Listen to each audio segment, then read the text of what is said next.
నివరుదెంచు దూతలతో ఘోర శబ్దమును దెంచు దూతలతో నాకై గాయపడినా బంగారు నీ మోమో నాకై గాయపడినా బంగారు నీ మోమో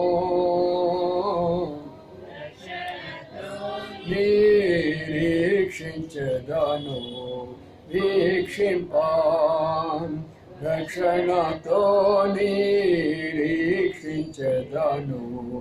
వీక్షింపాం నా ప్రియుడా పాప విమోచకుడా ప్రభు యేసు నా ప్రియుడా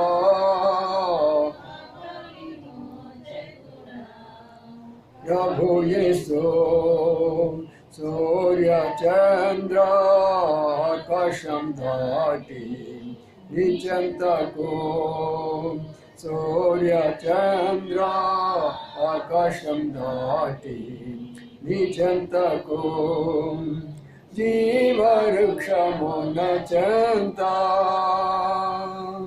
జీవనదిని చేరి జీవవృక్షమున చెంత జీవనదిని చేరి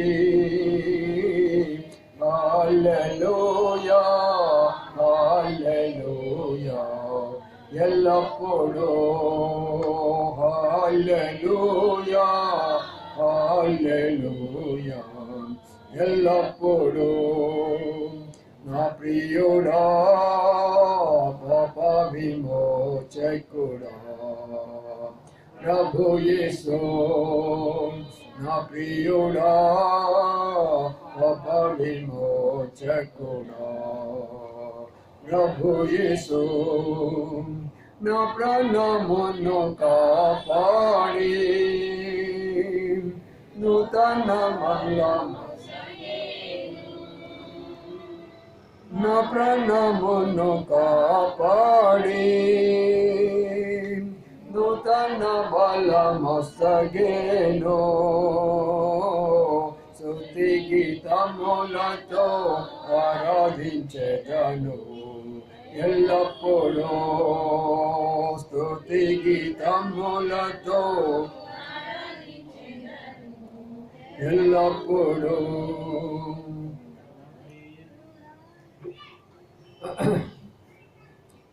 రండి సమయంలో ఒక మాట చదువుకుందాము. పరిశుద్ధ గ్రంథంలో నుండి మాటలు చదువుకొని ఆ తర్వాత మన కార్యక్రమాన్ని మనం ముగించుకుందాం.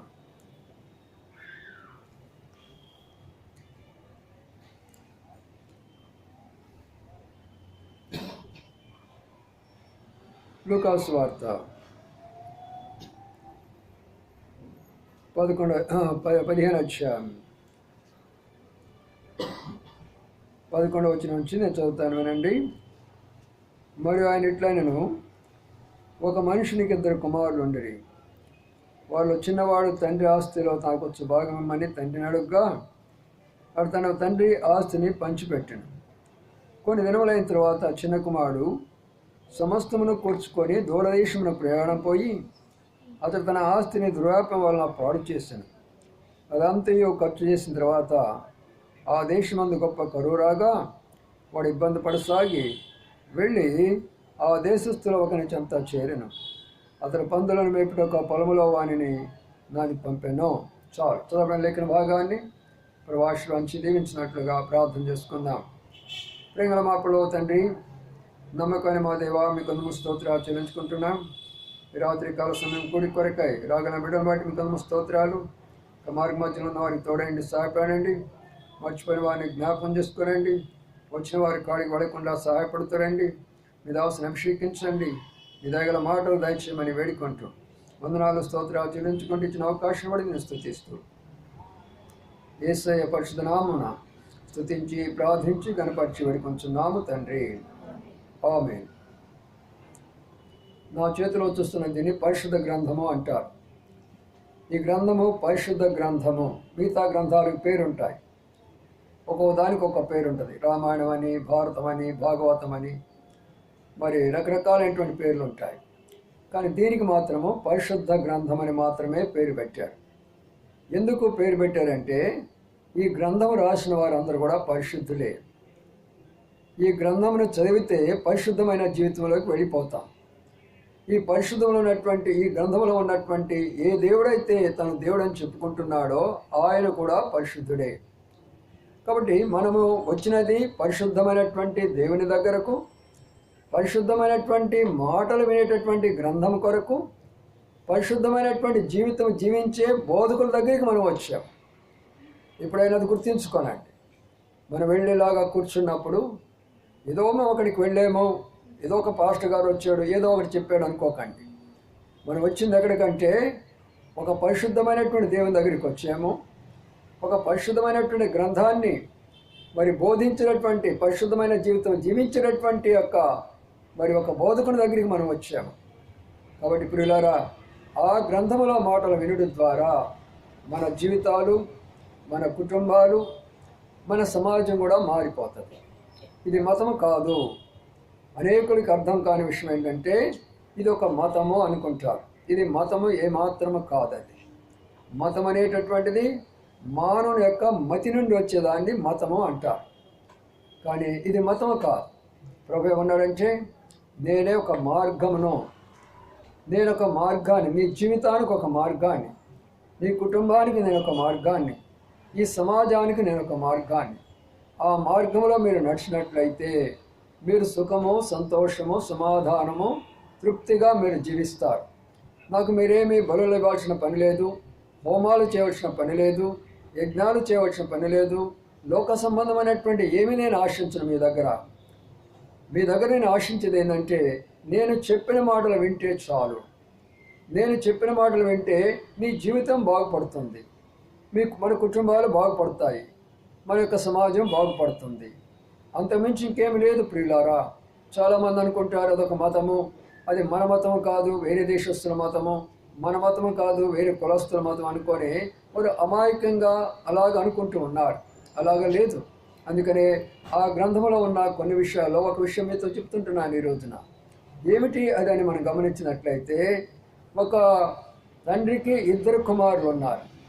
ఈ లోకంలో ఉన్నవారు కూడా అలాగనే ఉంటారు.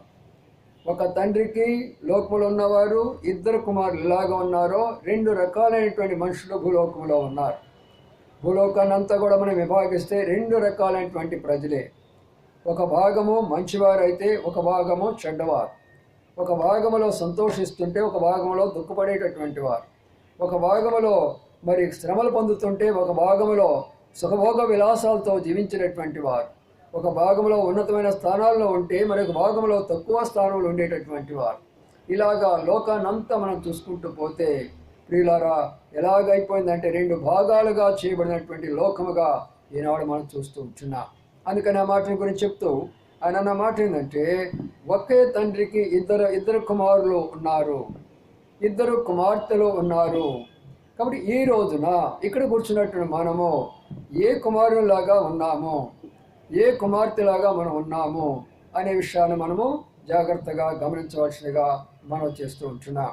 ఇక్కడ మనం గమనించినట్లయితే ఆ తండ్రి ఆస్తి గలవాడు అనే మాట ఉన్నది. ఆ తండ్రి ఆస్తి గలవాడు. ఎంత ఆస్తి గలవాడు అంటే 2 కుమారులకు పంచిపెట్టేంత ఆస్తి ఉన్నదట. కాబట్టి ప్రియులారా, కొంతమంది తండ్రులు ఉంటారు, వారి ఆస్తి ఒకరికిస్తే ఒకరు సరిపోదు. ఒకవేళ వాళ్ళకిస్తే ఆ తండ్రికి ఏమి ఉండదు, మిగిలేదేమి లేదు. అది ఈ లోకంలో ఉన్నటువంటి పరిస్థితి.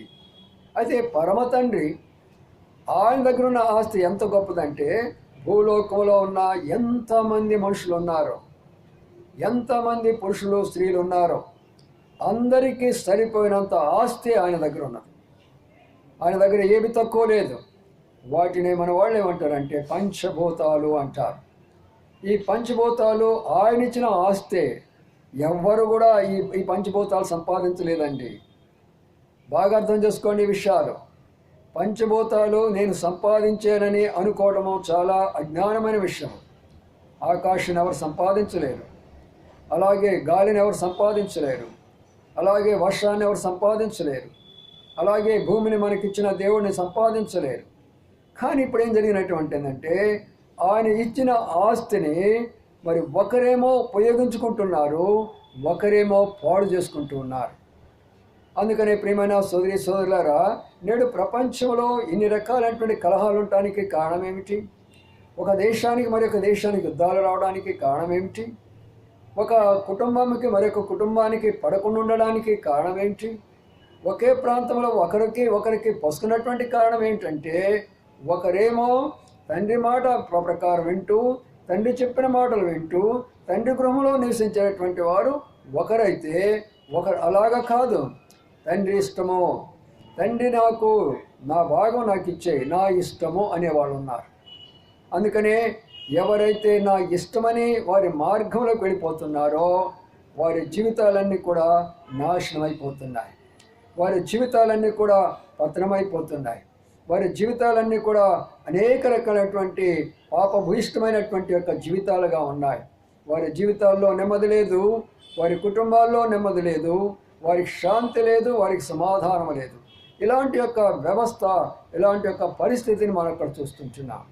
కాబట్టి ప్రియమైన సోదరి సోదరులారా, ఈ మాట వింటున్నటువంటి మనం ఒక్కసారి మనం జ్ఞాపకం చేసుకున్నాం. తండ్రి, నువ్వు నాకు ఎంత ఆస్తి ఇచ్చినావా, ఈ ఆస్తిని నేను ఎలాగ ఉపయోగించుకుంటున్నాను? అందుకనే ప్రియులారా, ఈనాడు చూడండి, ఒక్క స్థలము, ఒక గజ స్థలము కొరకై ఇద్దరు కొట్లాట ఆడతారు, అవసరమైతే కోర్టు కేసులకు వెళ్తారు. మనం కూడా ఒక దీనిలో వార్తలో నేను చదువుతూ వచ్చాను.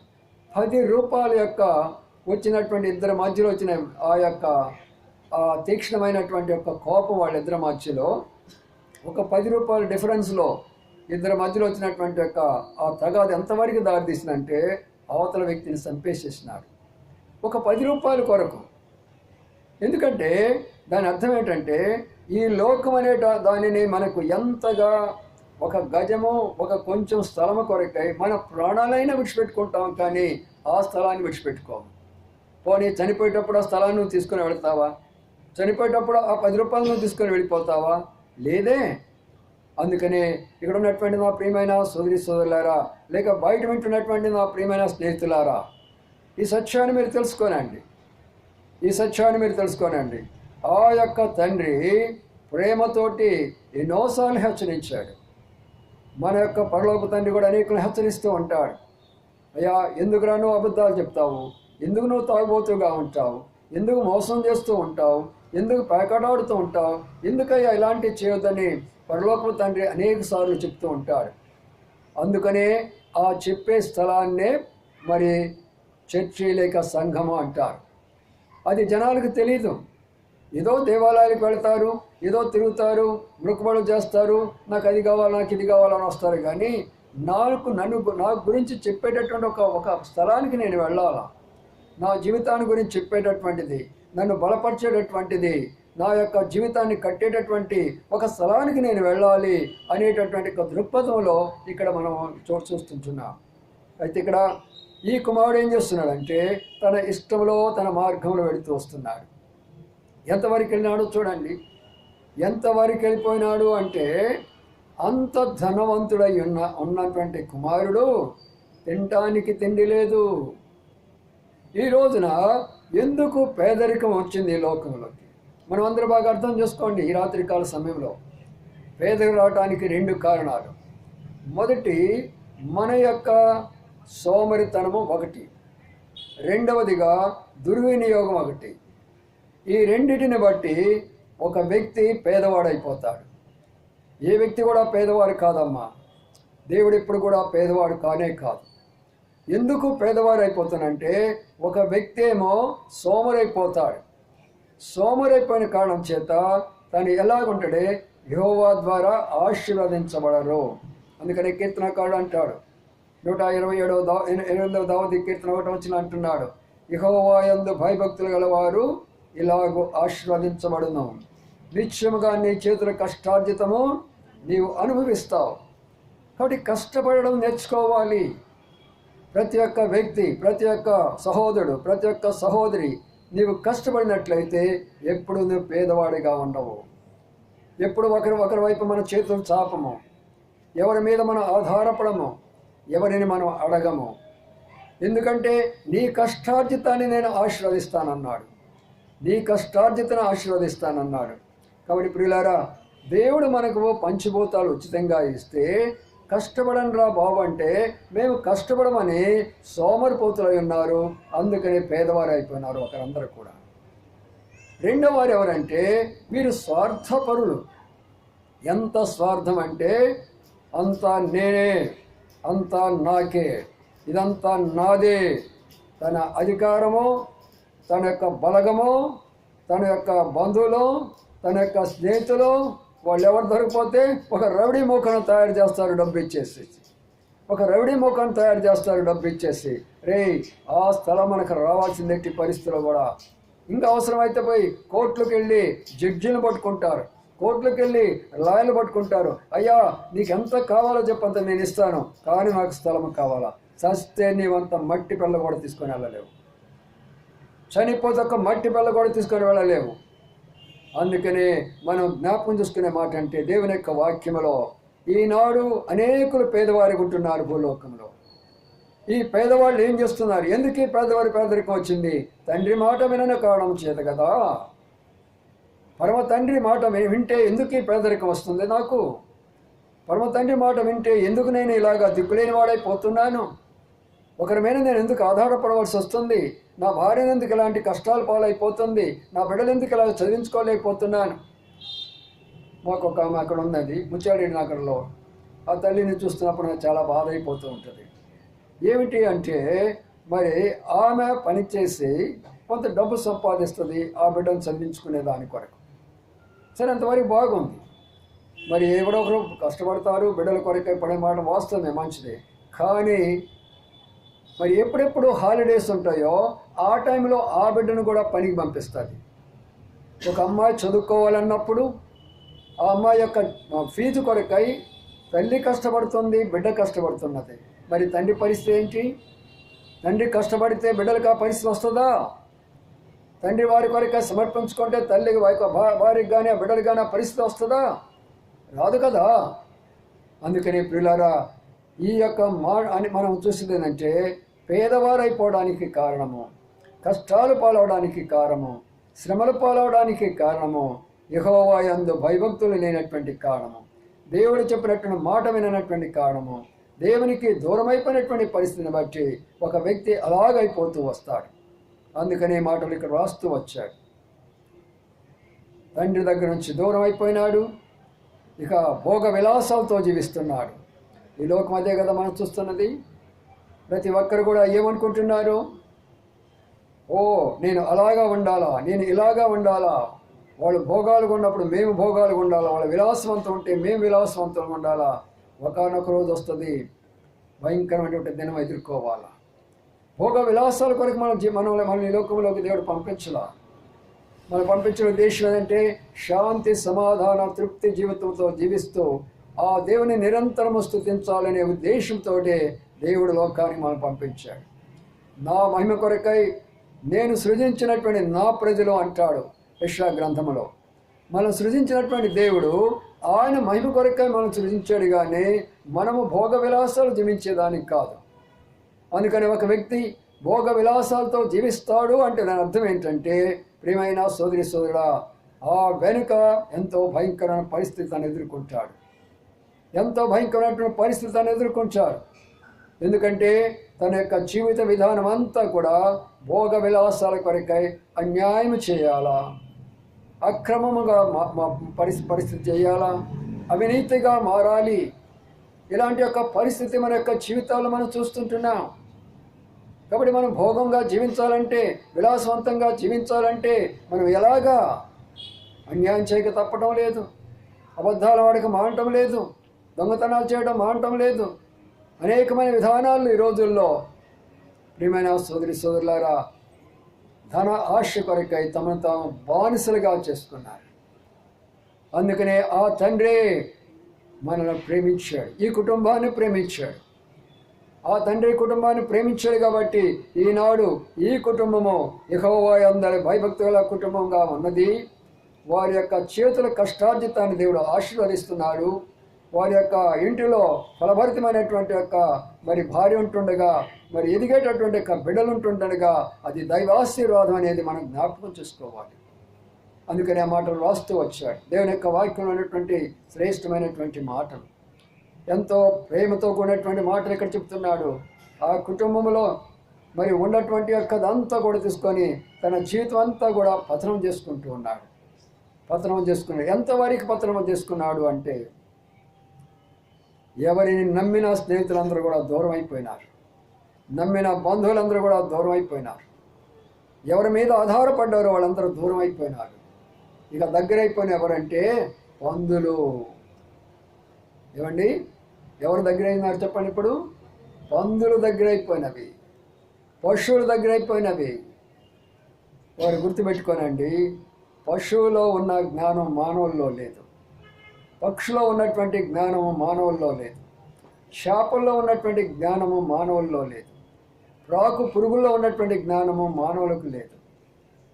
ఒక సందర్భం నేను చూశాను. మరి ఒక దగ్గర ఏదో ఒక మాంస ముక్క లాంటిది పడినప్పుడు ఒక కాకి వచ్చింది అక్కడికి. ఆ కాకి మరి ఏమని పిలిచిందో నాకైతే అర్థం కాదు, కానీ 10 కాకులు వచ్చేసింది వెంటనే అక్కడికి. ఆ 10 కాకులు మళ్ళీ ఏమని పిలిచినా కానీ ఆ ప్రాంతం అంతా కూడా మొత్తం కాకులే. ఎంత యూనిటీగా ఉందో చూడండి. మనం ఫోన్ మీద ఫోన్ చేయాలా, 10 సార్లు ఫోన్ చేయాలా, ఎన్ని రకాలుగా ఒక వ్యక్తిని మనం పిలిస్తే అంతంత మాత్రంగా వస్తూ ఉంటాం. వాటిలో ఉన్న ఐక్యత కానీ, వాటికి ఉన్న ప్రేమను కానీ. అందుకంటాడు, పక్షులను తీసుకొని మానవుడా బుద్ధి తెచ్చుకోరా, చీమలు తీసుకొని సిగ్గుపడరా నాయనా. ఆ సీమలకున్న జ్ఞానము నీకు లేకపోయినే, ఆ పక్షులకున్న ఐక్యత మీకు లేకపోయినే, ఆ యొక్క జంతువులకున్న ధైర్యం నీకు లేకపోయినే ఎంతకాలం మనం ఆ రీతిగా జీవిస్తాము. అందుకని ప్రియులారా, ఈ మాటలు చెప్తూ ఆయన పరిస్థితి అంతా కూడా దారుణమైపోయిన పరిస్థితిలోకి వచ్చింది. అంటే తండ్రి యొక్క తనకి ఇల్లు బాగలేదు, తనకు తండ్రి యొక్క ఇంటిలో పని చేస్తున్నారు, అది బాగా అనిపించలే ఆయనకి. తండ్రి ఇంటిలో ఉన్నటువంటి సమృద్ధి అయినటువంటిది ఉన్నది, అది ఆయనకి ఇష్టం అనిపించలా, అది ఇష్టాన్ని అనిపించలా.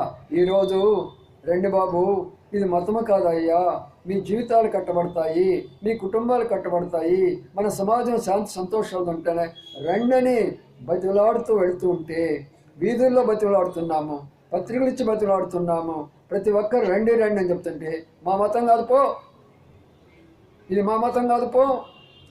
ఎక్కడ పోవాలా? నరకానికి పోతావు. తర్వాత ఒక ఆమె పాపం చేపలు అమ్మేటటువంటి ఆమె ఒక గ్రామానికి పోయిందంట. ఒక గ్రామానికి పోయి చేపలు అమ్ముతూ ఉందంట. చేపలు బాగా అమ్ముతూ ఉంటే మరి కొంత సమయం భయంకరమైన వర్షం వచ్చేస్తుంది. భయంకరమైన వర్షం వచ్చేస్తే ఆమెకు ఇంట్లోకి వెళ్ళిపోయింది. పాపం చీకటి పడిపోయింది. చీకటి పడిపోయిన తర్వాత ఆ ఇంటి వాళ్ళు చేసే పని ఏంటంటే, వాళ్ళు పాపం చక్కగా మల్లెపూలు, బంతిపూలు, ఆ చామంతి పూలు, ఆ పూలు ఈ పూలు పెంచుకొని వాళ్ళు ఆ పూలు అమ్ముకునేవాళ్ళు వాళ్ళు. ఈమెమో చేపలు అమ్ముకునేమో ఈమె. అప్పుడు అక్కడికి వెళ్ళిపోయిన తర్వాత, చీకటి పడిపోయిన తర్వాత ఆ ఇంటి వాళ్ళు ఏం చేశారంటే ప్రేమతోటి, అమ్మ మీ ఊరు పోవాలంటే చాలా రాత్రి, అందుట్లో ఆడ స్త్రీవి నువ్వు, బురదగా ఉంది, ఇదంతా ఎక్కడో పడిపోతావు నువ్వు, వద్దమ్మా నువ్వు వెళ్ళొద్దు, ఈ రాత్రి ఇక్కడే పడుకోలే మా దగ్గర, నీకు మంచిగా మరి ఒక చాప ఇస్తాము, పడుకోవడానికి దుప్పటి కూడా ఇస్తాము అన్నారంట. సరేనని చెప్పేసి ఆమెకు ఒక రూములో ఒక దుప్పటి వేసారంట, ఒక మరి బాగా ఆమెకి పడుకోవడానికి చాప ఇచ్చారంట. అంత బాగానే ఉంది, పడుకుంది. నిద్ర పట్టడం లేదంట. మధ్యరాత్రులు లేచి చూశారంట వీళ్ళు. లేచి చూసి ఇంటికల్లా వాళ్ళు, ఏందమ్మా చాలా ఎక్కువగా ఉందా, ఇంకో దుప్పటి ఇమ్మంటావా, మునిగిపోతున్నావా, ఇంకో దుప్పటి తీయమంటావా అంటే అందుకు కాదంట. అవన్నీ ఏంటంటే, నేను రోజు మా ఇంట్లో అన్ని చేపల గంపల్లో పెట్టుకొని బాగా వాసన పీల్చుకునేదాన్ని, ఈరోజు మల్లెపూల వాసన వస్తుంది నాకు, ఈ వాసన నేను బతకలేకపోతున్నాను. నేను చేపల వాసన అంటాం కావాల్సింది. నిజమే, పాపానికి అలవాటు పడినటువంటి వారు, అబద్ధాలకు మోసాలకు అలవాటు పడినటువంటి వారు, శరీరాశలు శరీర కోరికలకు అలవాటు పడినటువంటి వారు దైవ గ్రంథమైన, దేవుని సన్నిధైన, లేదా దేవుడైనా, దేవుని వాక్యమైనా వారికి ఏమాత్రం కూడా ఇష్టం ఉండదు. అందుకనే ప్రియమైన సోదరి సోదరుడా, ఈ వ్యక్తి యొక్క బ్రతుకు చూడు ఎలాగైపోయిందో నేడు. అందుకనే మేము ఎందుకు దివారాత్రులు దేవుని వాక్యం చెప్పుకుంటూ ఎందుకు తిరుగుతున్నాం ఈ రీతిగా? ఏ పని లేకనా? మాకు కూడా పనులు లేవా? నేను ఈ వాక్యం చెప్పముందు ఒక కాలేజీ ప్రొఫెసర్గా పనిచేశాను నేను. మరి ఎందుకు ఎందుకు విడిచిపెట్టి వచ్చానంటే, దేవుడు నాతో మాట్లాడమాట, ఈ కాలేజీలో ఈ పనులు ఎవరైనా చెప్పగలరు, కానీ నా దైవ గ్రంథం చెప్పాలంటే అందరూ చెప్పలేరు. దాని కొరకే నేను నియమించాను. గర్భంలో రూపించబడిపై నిన్ను దాని కొరకే నియమించాను, నిన్ను పిలిచాను, నా పనిలో నువ్వు ఉండమని చెప్పాడు. అందుకని రాత్రి కాల మీతో కూడా ప్రభు అదే మాట్లాడుతున్నాడు. ఆ తండ్రి నిన్ను ఇంకా ప్రేమిస్తున్నాడు. ఈ కుటుంబాన్ని ప్రేమించారు కాబట్టి ఆ ప్రేమ దగ్గరికి కుటుంబం వచ్చింది. మీ యొక్క కుటుంబాలు కూడా ప్రభు ప్రేమిస్తున్నాడు. మతం దగ్గర రాగాకండి. మీరు రావాల్సినటువంటిది, ఏ తండ్రి అయితే నేను ప్రేమిస్తున్నాడో, ఏ తండ్రి నీకు పంచభూతాలు ఇచ్చాడో, ఆ ఆస్తిని నువ్వు అనుభవిస్తూనే ఆ తండ్రికి దూరం అయిపోయినావో, ఏ తండ్రి నీకు దూరం అయిపోయిన కారణం చేత ఎన్ని కష్టాలు వచ్చినాయో, ఎంత కన్నీరు నీ జీవితంలో మిగిలిపోయినదో ఒక్కసారి ఆలోచన చేసుకో. అందుకనే ఇప్పుడు మనం చేయవలసినటువంటిది ఏమిటి? తన పరిస్థితి అంతా అయిపోయిన తర్వాత ఇప్పుడు ఒక జ్ఞాపకం వస్తున్నాడు. ఏమిటి ఆ జ్ఞాపకం? నా తండ్రిని జ్ఞాపకం చేసుకుంటున్నాడు. తండ్రిని జ్ఞాపకం చేసుకుంటున్నాడు. దినాలు గడిచిపోయినవి, వారాలు గడిచిపోయినవి, యుగాలు గడిచిపోతున్నవి. మరి మన యొక్క తాత ముత్తాతలు వెళ్ళిపోయినారు, వారి పితరులందరూ కూడా వెళ్ళిపోయినారు, ఎన్నో గడిచిపోయినవి. తండ్రిని జ్ఞాపకం చేసుకోలేకపోతున్నారు. ఇంకా మీరు పరలోకపు తండ్రిని మనం జ్ఞాపకం చేసుకోలేకపోతున్నాం. మనం పుట్టించినటువంటి ఆయన, మనకు రూపం ఇచ్చినటువంటి ఆయన, మనకు శ్వాసనిచ్చినటువంటి ఆయన, మనకు బుద్ధి జ్ఞానాలు ఇచ్చినటువంటి ఆయన, మనకు తెలివి ఇచ్చినటువంటి ఆయన, సమస్తమైన పంచభూతాలు ఇచ్చినటువంటి ఆయన, ఆ తండ్రిని మర్చిపోయినాము. ఎంత కాలం అయిపోయింది. అందుకనే మన పితరుల యొక్క దోషమే మన మీద ఉన్నది. భారతదేశాన్ని గురించి ఆలోచన చేసినప్పుడు నాకు ఎంత బాధ ఉంటుందంటే, అన్ని దేశాలు పురోగంలో ఉన్నవి. రష్యా అంత ఉన్నతమైన స్థాయికి పోయింది, చైనా అంత స్థాయిలోకి పోయింది, కొరియా అంత స్థాయిలోకి పోయింది, అమెరికా అంత స్థాయిలోకి పోయింది, కెనడా అంత స్థాయిలోకి పోయింది. ఎందుకని మనం పడలేకపోతున్నాము? భారతదేశం పెద్ద దేశం అని చెప్పుకుంటున్నాం కదా, ఎందుకు మనం ఈరోజు ఇంత అన్ఎంప్లాయ్మెంట్ ప్రాబ్లం ఉన్నది? ఎందుకు ఇంతమంది? బహుశా మనం అందరం కూడా ఈ సిటీలో ఉంటే మీకేం అర్థం కావటం లేదు.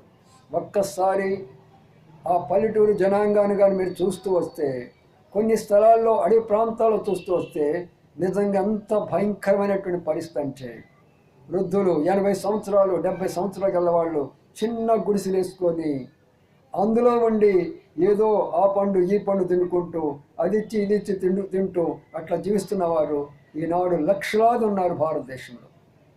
ఎందుకు ఈ యొక్క పరిస్థితి భారతదేశానికి? ఏం కారణం ఇంతమంది అయ్యడానికి? మనమే చూసుకుంటున్నాం, కానీ అరణ్య ప్రాంతంలో ఉన్నవారు ఎలాగా ఉన్నారు, కొండ ప్రాంతాల్లో ఉన్నవారు ఎలాగా ఉన్నారు, ఎడారి ప్రాంతాల్లో ఉన్నవారు ఎలాగా ఉన్నారు?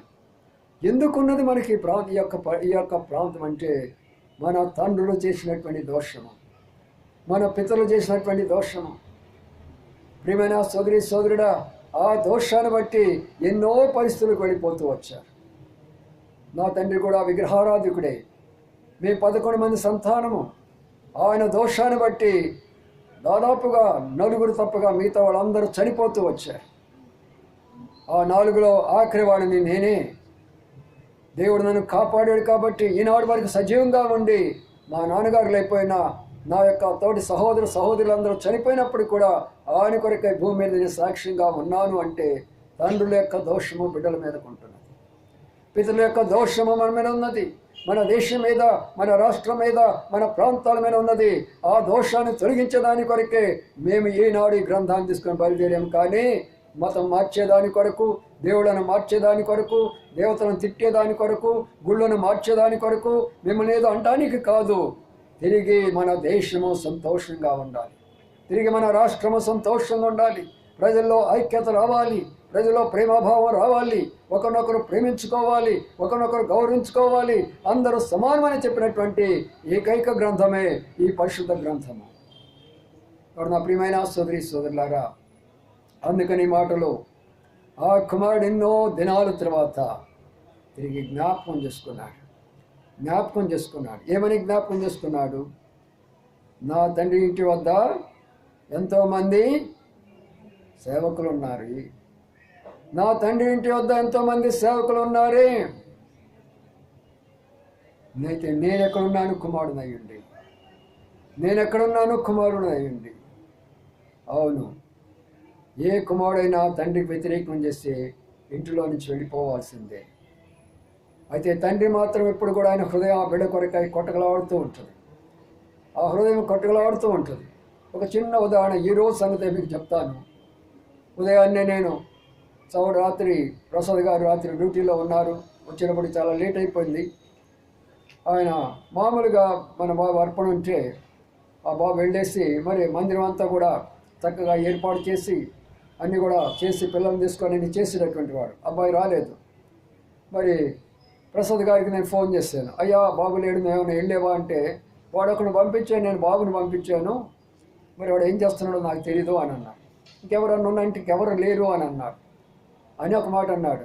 వాడు బండి వేసుకొని పోయినాడు, మరి నాకు బండి కూడా లేదు వెళ్ళాలంటే అని ఆ బండి మీద పోతే తర్వాత తను పని కట్టుకొని తన కుమారుడు కొరకే వెళ్ళినాడు. తోడుగా ఒక చిన్న ఉదాహరణ చూడండి. తండ్రి ప్రేమ ఒక్కడే కష్టపడతాడని కదా ఆ చిన్న బిడ్డ ఆ మందిలో చేసే పని తను కష్టపడతాడని తనకు హృదయంలో ఉన్నటువంటి మాట చూడండి. అనుకోవచ్చు తండ్రి వాడు పడితే పడ్డాడులే, వాడే చేసుకొని వస్తాడులే, ఏమైందిలే అనుకోవచ్చు.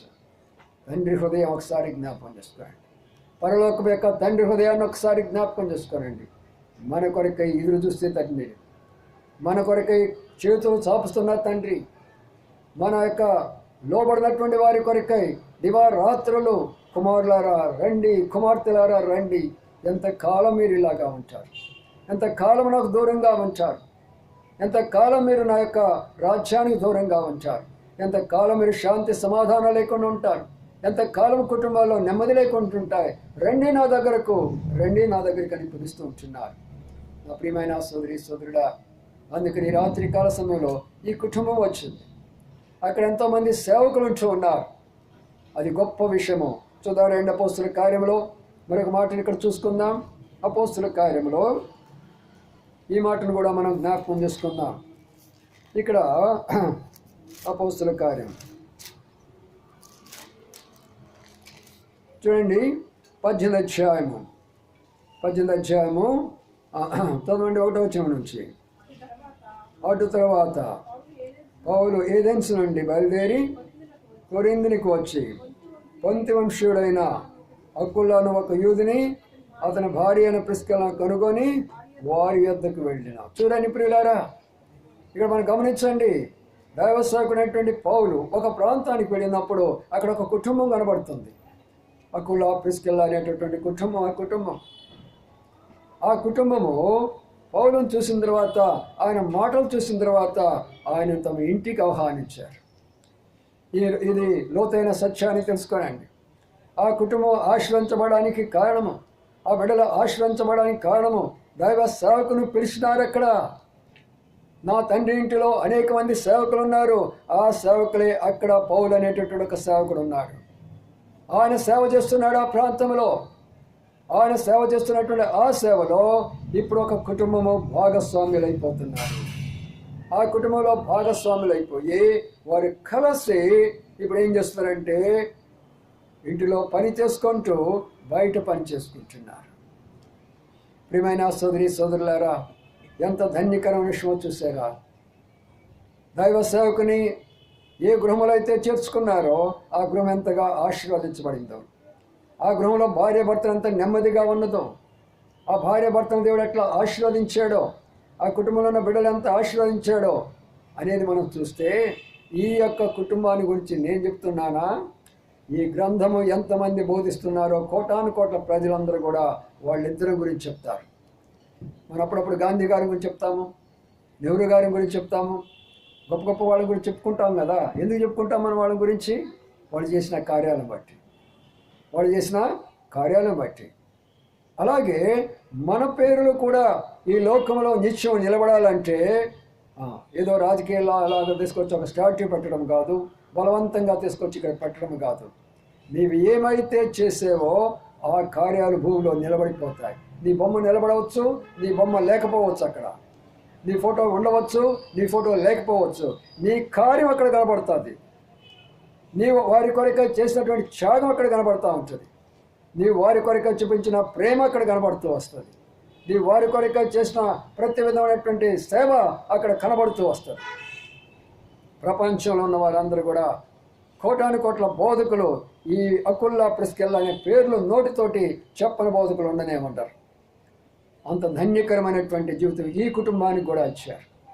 గత కరోనా టైం నుంచి కూడా వారి ఇంట్లో కూడా కృతజ్ఞత కోరిక వచ్చింది కాబట్టి చెప్తూ వస్తున్నాను. కరోనా టైం అప్పటి నుంచి కూడా మాకు సమీపంలో ఉంటారు కాబట్టి ఏ సమయంలో ఏదైనా సరే ఈ కుటుంబము ఎంతగానో మాకు ఆదుకుంటూ వచ్చారు. మేమిద్దరు వృద్ధులుగా ఉన్నాము. ఇంటిలో ఏ సమయంలో ఏది కావాలన్నా, ఎప్పుడు ఏది ఫోన్ చేశాడన్నా, ఏ యొక్క టాబ్లెట్ కావాలన్నా, లేక ఏది కావాలన్నా సరే వెంటనే వచ్చేవారు. ఎంతగానో వారు సహాయపడుతూ వచ్చారు. ప్రియమైన సోదరా, అందుకనే ప్రభువు అట్టి వారిని మర్చిపోడు. ఆ కుటుంబాలను దీవిస్తాడు, ఆ కుటుంబాలను ఆశీర్వదిస్తాడు, ఆ కుటుంబాలను నెమ్మది, శాంతి, సమాధానాలు ఇస్తాడు. అందుకనే అక్కడ వాయబడినటువంటి మాట ఏంటంటే, వారింటిలో ఉన్న తర్వాత జరిగిన విషయాన్ని చూస్తే ఎంత విషయం అక్కడ జరుగుతుందో చూడండి. అక్కడ ఉన్న మాట 14వ వచనం చూస్తే, అతడు ప్రతి విశ్రాంతి దినమున సమాజ మందిలో తర్కించుచు యూదులను గ్రీసు దేశస్థులను ఒప్పించుచుండెను. యూదులు అంటే మతభక్తి గలవాడు, గ్రీసు దేశస్థులు అంటే పండితులు, జ్ఞానులు. వాళ్ళని ఒప్పించాలంటే సామాన్యమైన సంగతి కాదు. అంతమంది మారడానికి కారణము మరి దేవుని యొక్క దైవ సేవకుడైనటువంటి పౌలు. మరి పౌలుకి ఆశ్రయం ఇచ్చినటువంటి వారు ఎవరు? అకుల్లా, ప్రిస్కిల్లా అనేటటువంటి ఒక కుటుంబం. ఒక్క కుటుంబం ద్వారా, ఒక దైవ సేవకుని అక్కడ చేర్చుకోవడం ద్వారా, ఆ కుటుంబం ద్వారా అనేకులకు రక్షణ జరిగింది. అనేకుల జీవితాలు కట్టబడుతూ వచ్చినాయి, అనేక కుటుంబాలు కట్టబడుతూ వచ్చినవి. మేము పండితులు అనుకున్న వారు మారిపోతూ వచ్చారు, మేము పూజారులు అనుకున్న వాళ్ళు మారిపోతూ వచ్చారు, మేము గొప్పవారు అనుకున్న వారు మారిపోతూ వచ్చారు, మేము మతభక్తి గలవారు అన్న వాళ్ళు మారిపోతూ వచ్చారు. ఎందుకంటే అక్కడ దేవుడు తన సేవకుడైనటువంటి పౌలును ఏర్పాటు చేసుకొని వాడుకుంటూ ఉన్నారు. వాళ్ళకి తోడుగా ఉన్నది ఒక కుటుంబము. ఈనాడు మన కుటుంబం ఉన్నదా? ఇక్కడ కూర్చున్న మన కుటుంబాలన్నీ కూడా మనం అందరూ చెప్పుకోగలమా? ప్రభువా, నా కుటుంబం కూడా దైవ సేవకునితో కలిసి అనేకులను మీ యొక్క సత్యములకు నడిపిస్తున్నాము, అనేకులకు మంచి మార్గంలోకి నడిపిస్తున్నాము. నా ప్రియమైన సోదరి సోదరులారా, అందుకనే ఈ కుటుంబాన్ని దేవుడు ఆశ్రయించాడు కాబట్టి కృతజ్ఞత కోరిక పెట్టుకోవడం అనేటటువంటి జరిగింది. కాబట్టి ఈ విషయాన్ని మనం అర్థం చేసుకోవాలి. అంత మాత్రమే కాదు, ఆ తర్వాత వారు వృత్తికి డేరాలు కుట్టేవారు కాబట్టి వారి గృహంలో ఉండి ఏం చేసేవాడు? వారితో పాటు డేరాలు కొట్టి వారు తినే భోజనం కూడా చేశాడు. వారు తినేటటువంటి భోజనం కూడా చేశాడు. ఈనాడు ఇక్కడ కూర్చున్నాం మనము. ప్రసాద్ గారు ఉన్నారు, భార్య సునీత గారు ఉన్నారు అనుకోండి. వారి బంధువులు ఎంతమంది ఉన్నారు చూడండి. ఏమయ్యా, ఎంతమంది ఉన్నారు మీ బంధువులు? ఆత్మీయ బంధువులు ఎంతమంది ఉన్నారో చూడండి.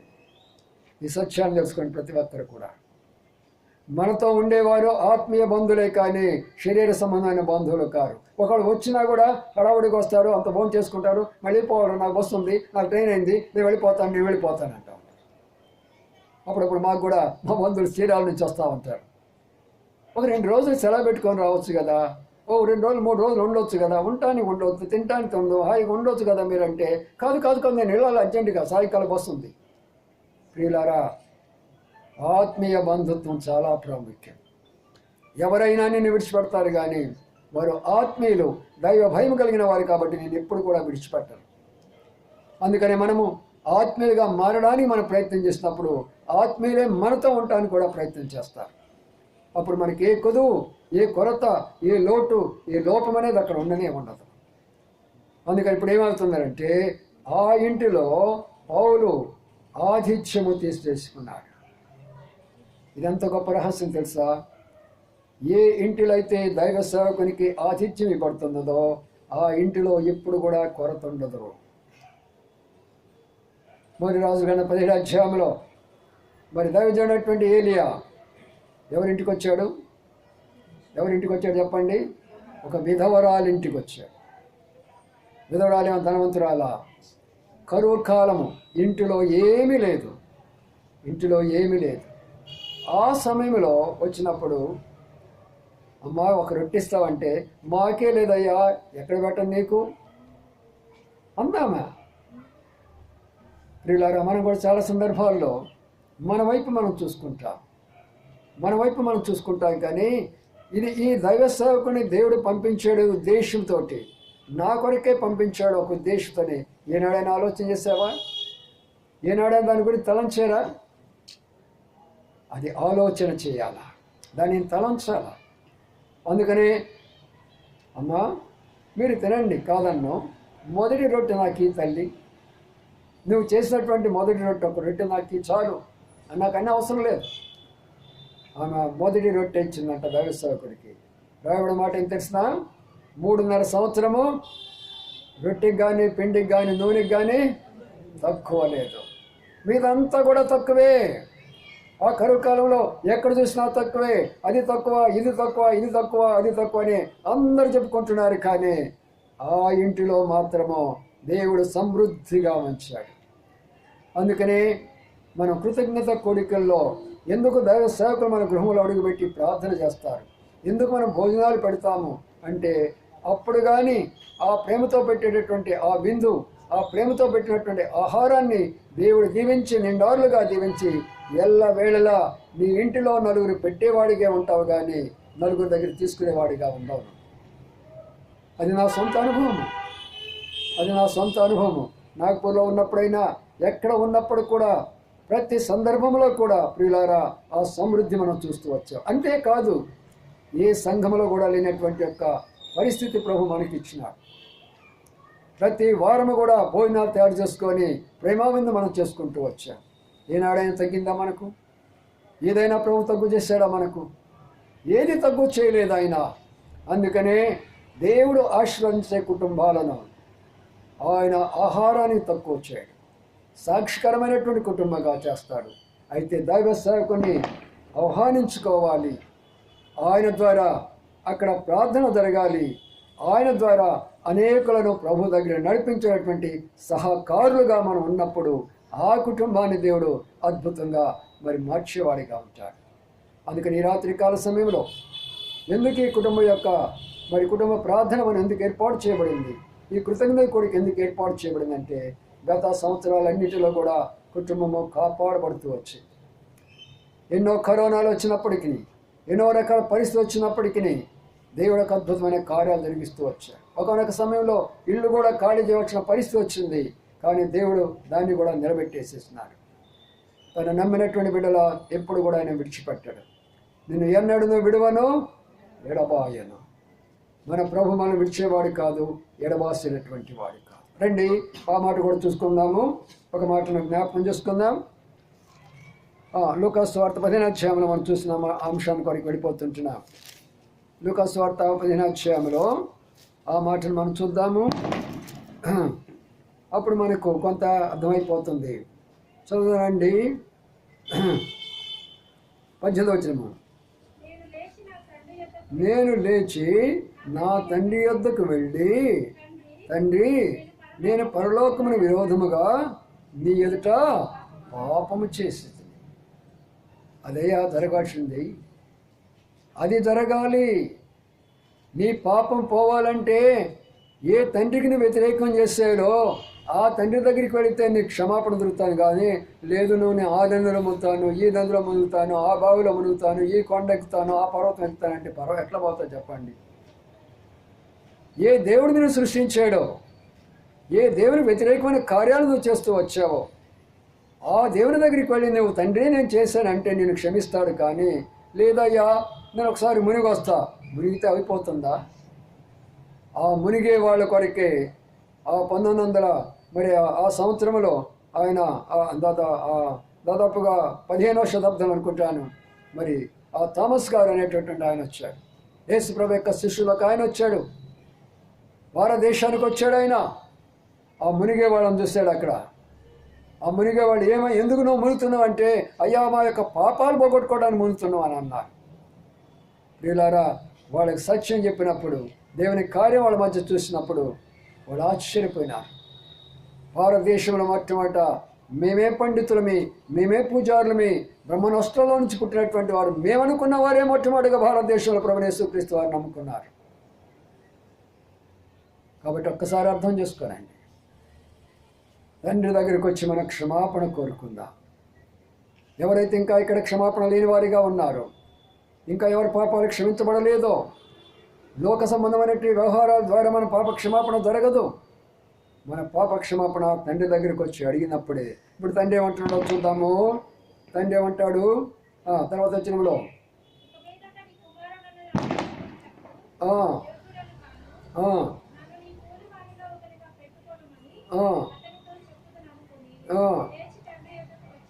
తర్వాత వాడు ఇంకా దూరంగా ఉన్నప్పుడు తండ్రి వాడిని చూసి కనికరపడి పరిగెత్తి వాని మెడ మీద పడి బుద్ధి పెట్టుకో. అదండి తండ్రి ప్రేమ అంటే.